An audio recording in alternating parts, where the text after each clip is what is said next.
இந்த படத்தோட ஹீரோ கல்யாணம் ஆன அடுத்த நாளே ஒய்ஃபை விட்டுட்டு பிசினஸுக்காக வெளியூர் போயிடுறாரு. 5 வருஷம் கழிச்சுதான் திரும்ப வருவேன்னு சொல்லிடுறாரு. இது அவனோட ஒய்ஃபுக்கு சுத்தமா பிடிக்கல, போக வேணான்னு தடுக்கிறா. அப்படி போற மாதிரி இருந்தா என்னையும் கூட்டிட்டு போகணும்னு சொல்றாங்க. ஹீரோ அதுக்கு ஒத்துக்காம ஒய்ஃபை பத்தியே கவலைப்படாம அப்படியே போயிடுறான். திரும்பி வர 5 வருஷம் ஆகும்னு சொன்னவர் 3 நாள்லயே திரும்பி வர பார்த்த ஒய்ஃப் ரொம்பவே சந்தோஷப்படுறா. ஆனா அதுக்கப்புறம் தான் தெரியுது வந்தது அவளோட ஹஸ்பண்ட் இல்ல, அது ஒரு கோஸ்ட். ஆக்சுவலா இந்த பொண்ணு கல்யாணம் ஆயிட்டு வரும்போது முகம் கழுவுறதுக்காக ஒரு குளத்துக்கு போறா. அங்க இவளோட அழக பார்த்து அந்த ஆத்மா இவளையே ஃபாலோ பண்ணிட்டு வந்திருக்கு. ஹஸ்பண்ட் வெளியூருக்கு போயிருக்கான்னு தெரிஞ்ச இந்த ஆத்மா அவளோட ரூபத்திலேயே இவளை பாக்குறதுக்காக வந்திருக்குது. இந்த விஷயத்தெல்லாம் அந்த கோஸ்டே ஹீரோயின் கிட்ட சொல்லுது. உன்னை ஃபர்ஸ்ட் டைம் பார்க்கும் போதே லவ் பண்ண ஆரம்பிச்சிட்டேன், இப்ப இங்க உன் கூடயே இருக்கட்டுமா இல்ல போகட்டுமான்னு ஹீரோயின் கிட்டயே கேக்குது. பிறந்ததுல இருந்தே ஹீரோயின் கிட்ட உனக்கு என்ன பிடிச்சிருக்குதுன்னு யாருமே கேட்டதே இல்ல, அவங்க பதிலுக்காக யாரும் வெயிட் பண்ணதும் இல்ல. ஃபர்ஸ்ட் டைமா அந்த கோஸ்ட் அவகிட்ட இப்படி கேட்டதுனால அந்த கோஸ்ட் அவளுக்கு ரொம்பவே பிடிச்சு போயிருது. ஒய்ஃபை விட பிசினஸ் தான் முக்கியம்னு போன ஹஸ்பண்டை விட லவ்வுக்காக இவ்வளவு தூரம் வந்த கோஸ்டே பெஸ்ட்னு நினைச்ச ஹீரோயின் கோஸ்ட் கூடயே சந்தோஷமா வாழ ஆரம்பிக்கிறா. அந்த நேரத்துல அவங்க ஊர்ல ஒரு ஒட்டக ரேஸ் நடத்துறாங்க. அதுல நம்மளும் கலந்துக்கலான்னு ஹீரோ கேட்க அவங்க அப்பா மறுத்துடுறாரு. ஏன்னா சில வருஷத்துக்கு முன்னாடி அவனோட அண்ணா இந்த போட்டியில கலந்துகிட்டு தோத்து போய் அவமானத்தால ஊர்ல இருந்தே வெளியே போயிட்டாரு. அவருக்காக 7 வருஷமா அவரோட ஒய்ஃப் காத்துட்டு இருக்கிறாங்க.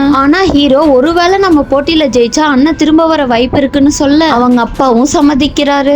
ஹீரோ அவனோட பவரை யூஸ் பண்ணி அவங்களோட 2 ஒட்டகத்தையும் ஜெயிக்க வச்சிடறாரு. இந்த விஷயத்த தெரிஞ்சுக்கிட்டு அவனோட அண்ணன் வீட்டுக்கு வர அதே சமயத்துல நம்ம ஹீரோயினுக்கும் பிரசவ வலி வருது. அதை தெரிஞ்சுக்கிட்ட ஹீரோயினோட ஹஸ்பண்டும் ஊர்ல இருந்து வர 2 ஹீரோ இருக்கிறத பார்த்த எல்லாரும் ரொம்பவே ஷாக் ஆயிடுறாங்க. அப்போ ஆடு மேய்க்கிற ஒருத்தர் வந்து தீக்கங்கத்தை யாரு கையில எடுக்கிறாங்களோ அவங்கதான் உங்க பையனும், கொடுக்க போற நேரத்துல யாரு என்னோட ஆட்டெல்லாம் ஒண்ணு சேர்க்கிறாங்களோ அவங்கதான் அந்த பொண்ணோட உண்மையான ஹஸ்பண்டும், முதல்ல யாரு இந்த பைக்குள்ள போறாங்களோ அவங்க தான் அந்த பொண்ணு மேல உண்மையான அன்பு வச்சிருக்காங்கன்னு 3 டெஸ்ட் வைக்கிறாங்க. முதல் 2 டெஸ்டையும் ஒரிஜினல் ஹஸ்பண்ட் செஞ்சு முடிச்சிடறான். ஆனா அந்த கோஸ்ட் ஹீரோ செய்யவே இல்லை. ஏன்னா அவன் ஒரிஜினல் புள்ளையும் இல்ல, அவளோட ஹஸ்பண்டும் இல்ல. ஆனா அவங்கள உண்மையா லவ் பண்ணது இவரு. அதை உண்மைன்னு நிரூபிக்க அந்த பைக்குள்ள போக உடனே அவரு கோஸ்ட்னு தெரிஞ்சு அந்த பைய தூக்கி போட்டுட்டு எல்லாரும் வீட்டுக்கு போயிடுறாங்க. அவனை மறக்க முடியாம ஹீரோயின் அழுதுகிட்டே அவனை தான் எனக்கு பிடிச்சிருக்குன்னு அவளோட ஹஸ்பண்ட் கிட்டயே சொல்றா.